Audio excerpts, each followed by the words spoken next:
Welcome, collectors. Thank you for tuning into this episode of Diecast Emporium. Today we're going to be taking a look at two wheel loaders. We're going to be looking at the Cat 950 GC wheel loader and also the Cat 950H wheel loader. Both of these models are in 1:50 scale, and both of them are Diecast Masters Core Classic Series models, so they both come in a very distinct style of packaging, the brown style with the clear window. So let us first look at item number 85196. This is the 950H wheel loader. It is 1:50 scale. Here is a picture of it on the back, and here are your specification details. Again, if you are interested in reading these, please feel free to pause the video right now. So let us move on to unboxing this. And inside, as always, here is your catalog with all of the other Diecast Masters Caterpillar products inside. Always a worthwhile inclusion. And to get the model out, it's very simple. Just these pull-apart plastic formers. That's all you need to do. And then your model is set free. So the reason that we're doing the 950H first is this wheel loader is a generation or two older than the 950 GC. So I figured we would go ahead and look at this one first. This has a very interesting feature that not a lot of wheel loader models have, and that is the fact that both side doors do open, as you can see there, and they open completely, all the way to the side, as you can see. I'll open it on the other side as well. And that allows you to get a decent view of the interior of the loader. As this is a Core Classic Series model, our friendly neighborhood operator, Bob, he is not removable from the operator's seat. You can close these doors, and they do sit very flush, so there's no overhang. And the hinges are about as discreet as they're going to get for this scale, so a very nice job has been done there. This machine, like all wheel loaders, steers across the articulation joint, and you can get a respectable angle there. There's no oscillation on the rear axle. It seems to be fixed in position. As for some of the smaller detail, the hand and grab rails, these are plastic, so are the stairs. The radiators, those are a decal finish, so those holes, they look really good, but they're not perforated or see-through. That effect is achieved by a decal. On top here is your exhaust with a hole in it, as well as your air cleaner. There's a small windshield wiper blade on the back of the cab, some lights, and also a main working light up on top of the cab. Looking towards the front of the wheel loader, there is again two forward-facing light stocks here, and your bucket. This appears to be an eight-tooth bucket. Underneath the loader, here you can get a good look at the realistic tire tread pattern that is present on the wheels, as well as a good look at the bucket itself. So you've already seen the functionality in terms of the articulation and the opening cab. Here's the functionality of the loader arms. They will go up to about there. And if you look really close here, this is the mechanism right here. And again, this is a little bit older, that prevents the bucket from being able to tilt any further than that. But furthermore, the issue becomes more evident when it can't achieve any more of an aggressive cut angle. As you see, the bucket snaps back almost immediately.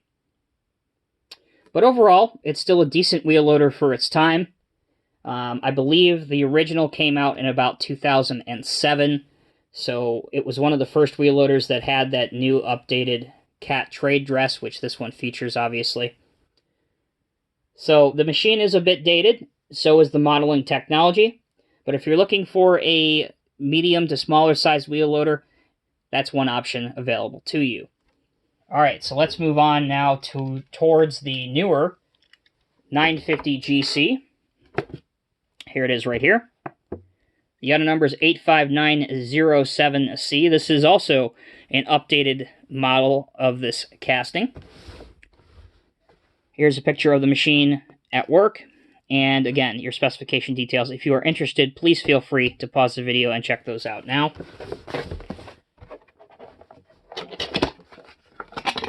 So the GC on these machines designates that it's usually used in emerging markets and countries, so they're not typically found here in the States, where there's much stricter emission standards and things like that.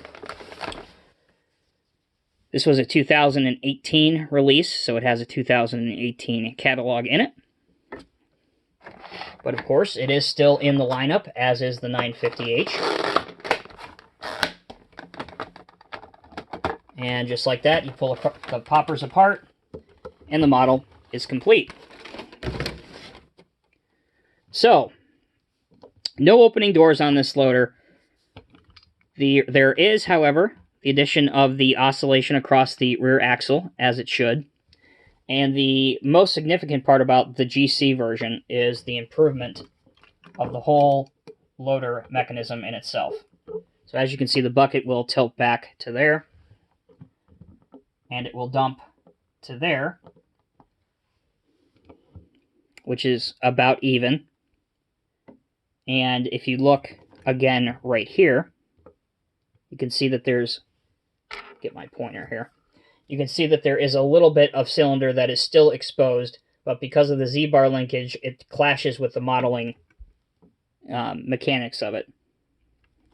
As for your cut angle, it will go down to there. But as you can see, the bucket still has that same instant snapback issue that the 950H had. So that's interesting. But your details on this machine, you have different and thin style rubber hoses going towards the cylinder. Your hand and grab rails here, we've now moved up in the world. They're now metal and thin and to scale. You also have some nice warning labels. And really, your articulation is a lot better on this one. It's a lot more smooth, so you can get a much more aggressive turning radius. And also, the tread pattern and the tires are totally different than they are on the 950H. So I've had a request. I guess this is a good point to introduce this in this video. So here is a 1 to 50 scale man standing up to get a good representation of the scale of these machines. Another thing that I like to do. So somebody requested, one of the viewers requested that I do this. So there you go. That is an average sized, fully grown man. Let's do this now with the 950H. Same spot. And you can see that the machines are, as near as makes no difference, about the same size. So for the last thing, let's see how they look on a lowboy. And this is the Diecast Masters International HX520 tractor, right here. And the Diecast Masters Specialized XL HDG120 lowboy trailer. So first up, let's put the 950H on and see how he looks. Fits on there just fine. And the 950GC. And there you have it. So that answers that question. Both of them will fit perfectly well on the Diecast Masters lowboy. So there you go, collectors. That is a quick review and comparison of both the Diecast Masters 950GC and the 950H. Both of these models have their limitations based on the modeling characteristics that were available at the time that these were originally made. That doesn't make them bad models. That just makes them very limited in what they're able to do. There are other cat wheel loader products out there by Diecast Masters that do perform much better, but those are in the Highline series. So again, you're not sacrificing anything in terms of quality with the Diecast Masters Core Classic series models. They're just a little bit more affordable. So if that's something that you need to be paying particular attention to, then these are two great models that can be recommended for that. As always, I'm Tommy with Diecast Emporium. Thank you so much for watching. We will see you in the next video.